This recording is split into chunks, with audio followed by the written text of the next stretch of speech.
경제협력개발기구 OECD가 올해 우리나라의 잠재 성장률을 2.7%로 추산했습니다.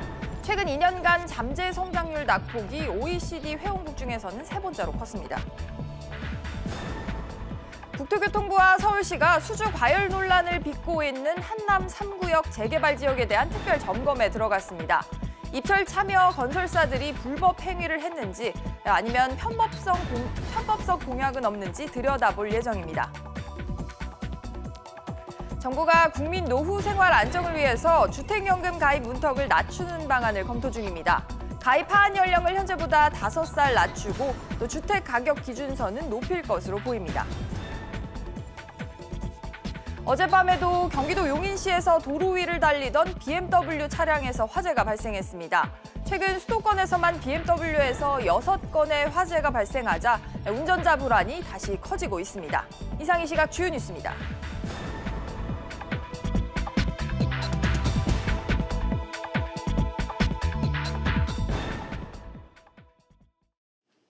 시청자 여러분 안녕하십니까? 11월 4일 월요일 백브리핑 시시각각 시작합니다. 우리나라의 잠재 성장률이 세계 주요국에 비해서 가파르게 떨어지고 있는 것으로 나타났습니다. 외환 위기 때보다도 더 크게 떨어지고 있는데요. 취재기자 연결해서 이 소식 자세히 알아보겠습니다. 장가희 기자, 올해 우리나라의 잠재 성장률 얼마나 줄었습니까?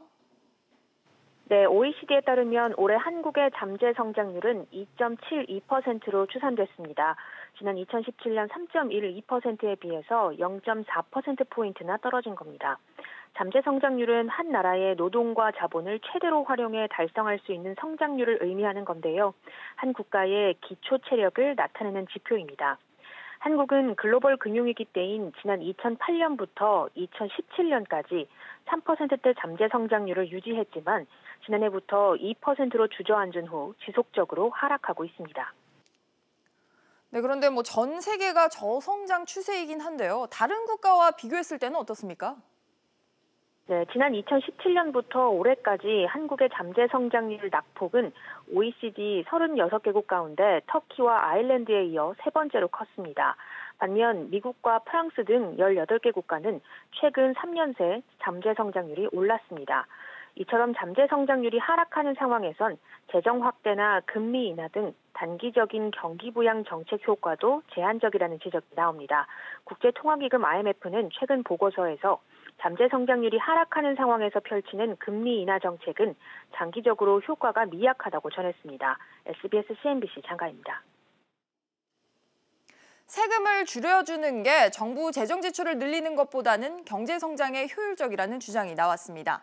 한국경제연구원이 세금을 줄여줄 때 국내 총생산, GDP가 얼마나 증가하는가를 분석한 결과 감세 효과가 정부 지출의 1.76배에 달했습니다. 연구원은 정부 지출의 경우 소비, 투자, 수입의 직접적 통로를 통해서만 GDP에 영향을 미치는데 감세는 경제활동 참여 인센티브를 높이는 효과도 있기 때문에 이렇게 차이가 난다라고 설명을 했습니다. 과열 경쟁 논란이 불거진 서울 용산구 한남 3구역 재개발 수주전에 대해서 정부와 서울시가 특별 점검에 들어갔습니다. 결과에 따라서는 시공사 선정에도 영향을 미칠 것으로 보입니다. 취재기자 연결해보죠. 엄하은 기자. 네, 엄하은입니다. 네, 점검이 언제까지 진행이 됩니까? 네, 서울시와 국토교통부, 한국감정원은 합동 점검반을 구성해 오늘부터 한남 3구역 시공사 입찰 선정 과정 등에 대한 특별 점검에 돌입했습니다. 점검은 오는 15일까지 약 2주간 진행되는데요.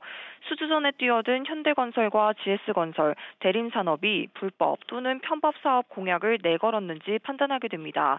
특히 법적 한도를 넘는 이주비를 무이자로 지원하는 방안이나 조합원 인테리어 비용에서 5천만 원을 환급해준다는 등 관련 법을 위반할 소지가 있는 제안에 대해 면밀히 들여다보겠다는 건데요. 건설사들이 제출한 설계안 등 서류 검토 후 현장 점검을 통해 위법 여부를 가릴 예정입니다. 네, 엄 기자, 아무래도 이번 결과가 시공사 선정에도 변수로 작용을 하겠죠? 네, 시공사 선정을 위한 조합총회는 다음 달 15일에 예정되어 있는데요.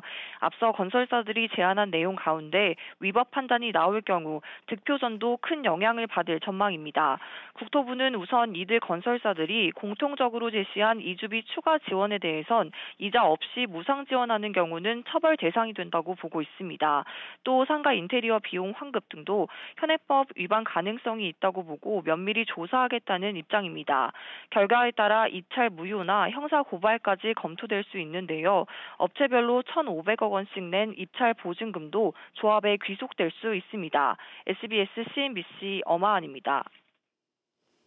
다음 주부터는 9억 원을 넘는 주택 소유자들은 전세 대출의 공적 보증을 받을 수 없게 됩니다. 전세 대출을 받아서 엉뚱한 데 쓴다는 지적 때문이라고 하는데요. 이 소식도 취재 기자 연결해보죠. 황인표 기자. 네, 황인표입니다. 가장 궁금한 게 보증을 못 받으면 어떻게 되는 겁니까? 네, 일단 그 9억 원 초과 주택은 정부가 보고 있는 고가 주택의 기준입니다. 종합 부동산세를 내야 하고 취득세도 이 9억 원 이하 주택에 비해 훨씬 더 많이 내야 하는데요. 서울 등 초기과열 지구에서 추가 담보 대출이 막히자 이 9억 원 이상 집을 가진 사람들이 담보 대출 대신에 전세 대출을 받기 시작했습니다. 그리고 이 돈으로 시세 차익을 노린 갭 투자에 나선 것으로 알려졌습니다. 이 같은 허점이 있다는 것이 알려지자 국토부와 금융당국이 다음 주부터 이 9억 원 이상 주택 소유자에 대해서 전세 대출의 공적 보증을 막기로 했습니다. 이 공적 보증은 주택금융공사와 주택도시보증공사가 해주는데 이 보증이 없으면 은행에서 전세자금 대출을 받을 수 없습니다. 국토부 관계자는 주택시장으로 많은 자금이 유입되지 않도록 하는 취지에서 이번 공적 보증 금지를 결정했다고 말했습니다. 그렇군요. 그렇다면 이번 조치 이전에 공적 보증을 받은 경우에는 어떻게 되는 걸까요? 네, 기존 전세 대출을 회수하는 등의 그런 조치는 하지 않고요. 추가 연장이 가능합니다. 그런데 이번 금지 이후에 9억 원이 넘는 집을 샀다면 이 기존 보증은 단 한 차례만 연장이 가능합니다. 이번 보증 금지와 관련해선 예외도 많이 인정해 줄 방침입니다. 예를 들어 다른 지역으로 일을 하러 간다든가 자녀 교육과 질병 치료 등의 목적으로 전세를 구해야 할 경우 기존처럼 공적 보증을 해줄 방침입니다. 또 이런 이유가 없어서 공적 보증을 받지 못하더라도 민간 보증회사인 서울보증보험의 보증은 이용할 수 있습니다.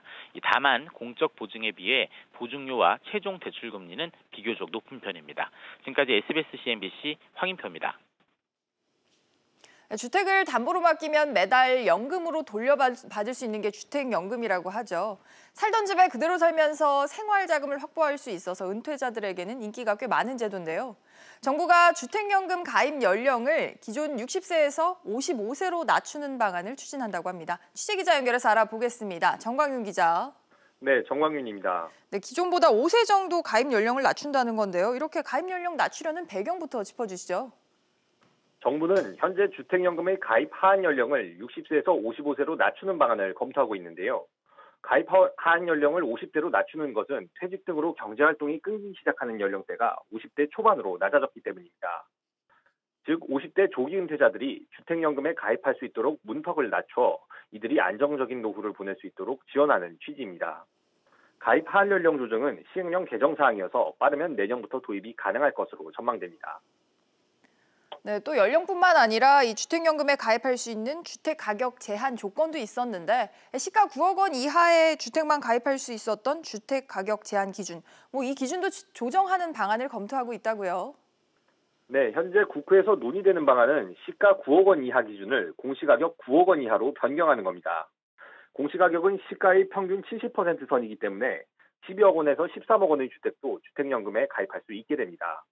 이렇게 되면 주택연금을 신청할 수 있는 대상이 대폭 확대될 것으로 예상됩니다. 정부는 다만 시가 9억 원을 초과하는 주택이더라도 주택연금 지급 상한액은 시가 9억 원을 기준으로 고정하겠다는 원칙을 내세우고 있습니다. 정부는 또 주택연금 가입자가 사망 시 배우자에게 연금을 자동 승계하는 방안과 주택연금 가입 주택을 임대하는 것도 허용하겠다는 입장입니다. SBS CNBC 정광윤입니다.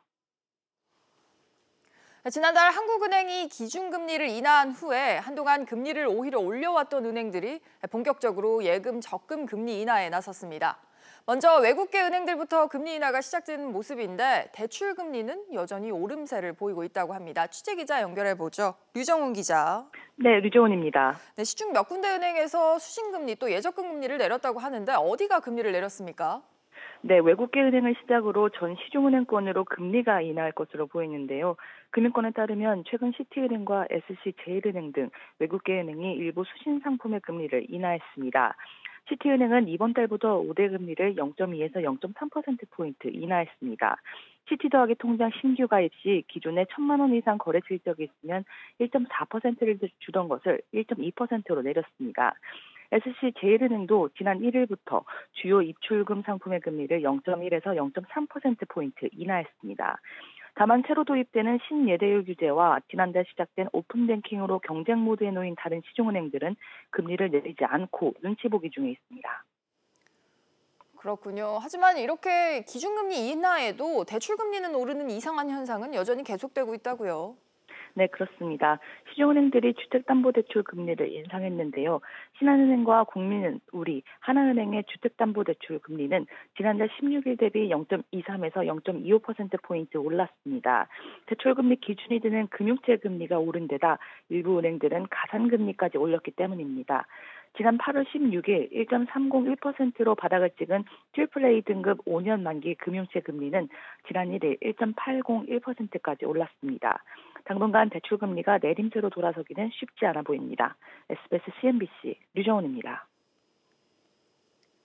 대규모 원금 손실을 낳고 있는 금리연계 파생결합펀드 이 DLF의 불완전 판매 비율이 절반이 넘는 것으로 금융당국이 파악했습니다. 기존 당국이 밝힌 불완전 판매 비율 20%보다 대폭 늘어난 건데요. 그만큼 손실액을 배상받는 투자자들도 늘어날 것으로 전망됩니다. 취재기자 연결해서 자세히 들어보겠습니다. 박규준 기자. 네, DLF 불완전 판매 비율, 애초 당국 발표보다 얼마나 늘었습니까? 네, 맞습니다. 이 금융감독원이 지난달 1일 이 DLF 중간검사 결과를 발표했을 때 밝힌 이 불완전 판매 의심 비율은 20% 안팎이었습니다. 그런데 이게 50% 이상으로 증가할 것으로 당국은 내다봤습니다. 중간검사 때는 서류상에 문제가 있는 것만 추린 건데 은행 내부 규정 위반까지 합하게 되면 이 DLF 판매 2건 중에서 1건꼴로 불완전 판매가 의심된다는 겁니다. 이렇게 불완전 판매 비율이 늘어나는 거 손실배상에도 영향을 주겠죠? 네, 이 손실의 배상을 받는 투자자 숫자가 늘어날 것으로 보입니다. 이 당국 검사에 따르면 이 불완전 판매를 당한 이 투자자가 10명 중 2명 수준에서 5명 이상으로 대폭 늘었기 때문입니다. 이들 고객이 투자 손실액의 어느 정도를 배상받을 수 있는지 이 배상 비율은 현재 최대 70% 수준이 될 것이란 관측이 나옵니다. 1억 원 투자해서 5천만 원 날리면 이 중 3,500만 원은 돌려받을 수 있다는 겁니다.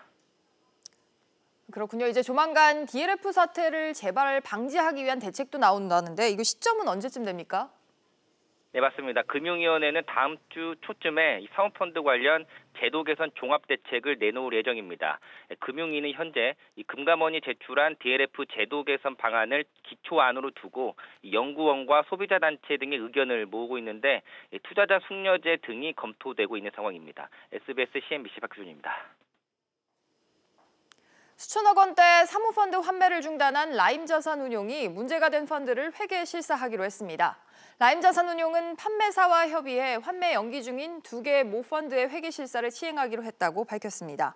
한 달여 동안 외부 회계법인이 해당 펀드에 실제 투자 대상이 있었는지 등을 점검한 뒤에 그 결과를 고객들에게 안내할 예정입니다. 지난해 대규모 리콜 사태를 빚었던 BMW 차량에서 최근 화재 사고가 다시 잇따라서 발생을 하고 있습니다. 이 소식 관련해서도 취재기자 연결해보죠. 오정인 기자. 네, 오정인입니다. 네, BMW 화재 사고 최근 일주일간 또 다시 잇따르고 있네요. 네, 지난 일주일 동안 BMW 화재가 5차례, 최근 수도권에서만 6차례 발생했습니다. 어제 밤 9시쯤 경기도 용인시 수지구에서 도로를 달리던 BMW SUV 차량에 불이 나면서 1,700만 원의 재산 피해가 났습니다. 소방당국은 자동차 엔진 부분에서 연기가 올라왔다는 운전자 진술을 바탕으로 화재 원인을 조사하고 있습니다.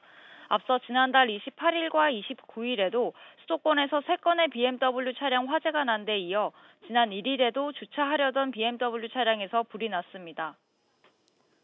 네, 운전자 불안이 굉장히 커지고 있는 것 같은데 이번 사고 원인은 좀 밝혀졌습니까? 아직까지 원인은 밝혀지지 않았습니다. 앞서 지난해 50여 차례 발생했던 BMW 화재 사고 원인은 엔진 배기가스 재순환 장치 결함으로 모두 17만여 대 리콜이 이루어졌습니다. 특히 최근 사고가 난 차량 중 3대는 당시 리콜을 받은 차량이었는데요. 최근 화재에 대해 BMW 측은 이번 사고는 지난해 사고 원인으로 지목된 엔진 배기가스 재순환 장치 문제가 아닌 다른 문제에서 비롯된 것으로 보고 있다며 명확한 원인이 나오면 공식적으로 밝힐 예정이라고 설명했습니다. 네, 이런 가운데 최근 사고에 대해서도 국토교통부가 정밀 조사에 들어갔죠. 네, 국토부는 지난 1일 경기도 남양주 등 수도권 일대에서 일어난 BMW 화재 사고에 대한 현장 조사를 벌였습니다. 또 정확한 원인을 찾기 위해 사안별로 추가 조사를 진행하겠다고도 밝혔습니다. SBS CNBC 오정인입니다. 네, 현대자동차그룹의 미국과 유럽 시장 판매 실적이 크게 개선됐다고 합니다. 그 이유는 무엇인지 취재기자 연결해서 알아보죠. 윤성훈 기자. 네, 윤성훈입니다. 네, 현대기아차의 지난달 미국 판매량이 10% 넘게 늘었다고요? 네, 그렇습니다. 현대차 미국 판매 법인 등에 따르면 현대차그룹의 지난달 미국 판매 실적은 10만 9,036대로 나타났습니다. 지난해 같은 기간과 비교하면 11.1% 증가한 건데요. 제네시스 판매량을 포함한 현대차의 지난달 미국 판매량은 5만 9,029대로 집계됐습니다. 지난해 같은 기간보다 11.3% 늘어난 겁니다. 기아자동차의 지난달 미국 판매량도 10.9% 늘어난 5만 7대로 집계됐습니다. 네, 유럽에서도 좋은 소식이 좀 들려오는데 유럽 시장 점유율도 8%대를 회복을 했다고요? 네, 그렇습니다. 유럽 자동차 제조협회에 따르면 현대차와 기아차는 지난 9월 유럽연합 소속 28개국에서 점유율 8.0%를 기록했습니다. 지난해 9월 이후 1년 만에 점유율 8%대를 회복한 겁니다. 현대차그룹은 도요타 등을 제치고 유럽시장 점유율 4위로 올라섰는데요. 유럽계 자동차 업체를 제외하면 1위입니다. 현대차와 기아차가 지난 9월 유럽에서 판매한 자동차는 10만 11대인데요. 지난해 같은 기간과 비교하면 6.7% 늘어난 겁니다. 네, 이렇게 현대차그룹이 미국 또 유럽 시장에서 판매 호조를 보이는 이유도 궁금한데요. 네, SUV와 친환경 차량이 인기를 얻으면서 판매 실적이 개선된 건데요. 대형 SUV 팰리세이드의 경우 지난달 미국에서만 4,300대 넘게 팔렸습니다. 산타페의 지난달 미국 판매량은 지난해 같은 기간보다 42% 가까이 늘어났습니다. 유럽 시장에서도 기아차 스포티지 등 소형 SUV와 친환경차가 인기를 얻으면서 판매 실적이 개선된 것으로 분석됩니다. SBS CNBC 윤성훈입니다. 아시아나항공 매각을 위한 본입찰이 이번 주에 이루어집니다. 인수 유력 후보군과 또 막판 변수는 무엇이 있을지 취재기자 연결해서 알아보죠. 권세욱 기자. 네, 권석입니다. 네, 아시아나항공 매각 본입찰 이번 주인데 언제 진행이 됩니까? 금호산업과 채권단은 오는 7일에 본입찰을 실시할 예정입니다. 본입찰에는 HDC 현대산업개발 컨소시엄과 애경그룹 컨소시엄, KCGI 컨소시엄 등이 참여합니다. 채권단은 아시아나항공 신주 가격을 최소 8천억 원으로 하겠다는 가이드라인을 지난달 후보들에게 제시한 것으로 전해졌는데요. 여기에 경영권 프리미엄까지 감안하면 인수가는 1조 5천억 원에서 2조 원에 달할 것으로 업계는 내다봅니다. 네, 여러 후보군들이 있지만 현재 상황으로는 사실상 2파전으로 좁혀졌다고요? 네. 현대산업개발 컨소시엄과 애경그룹 컨소시엄의 경쟁 구도로 좁혀졌다는 것이 업계의 평가입니다. KCGI 컨소시엄은 전략적 투자자를 구하지 못한 것으로 알려져 멀어진 모습입니다. 현대산업개발 컨소시엄의 강점은 자금력입니다. 현금성 자산이 1조 5천억 원에 달해 재무구조가 탄탄합니다. 반면 애경그룹은 성공적으로 제주항공을 운영한 것이 강점으로 꼽힙니다. 다만 자금력 부족이 지적되었는데요. 최근 운용자산이 1조 원을 넘는 스톤브리지 캐피탈과 손잡으며 상당 부분 보완했다는 평가를 받고 있습니다.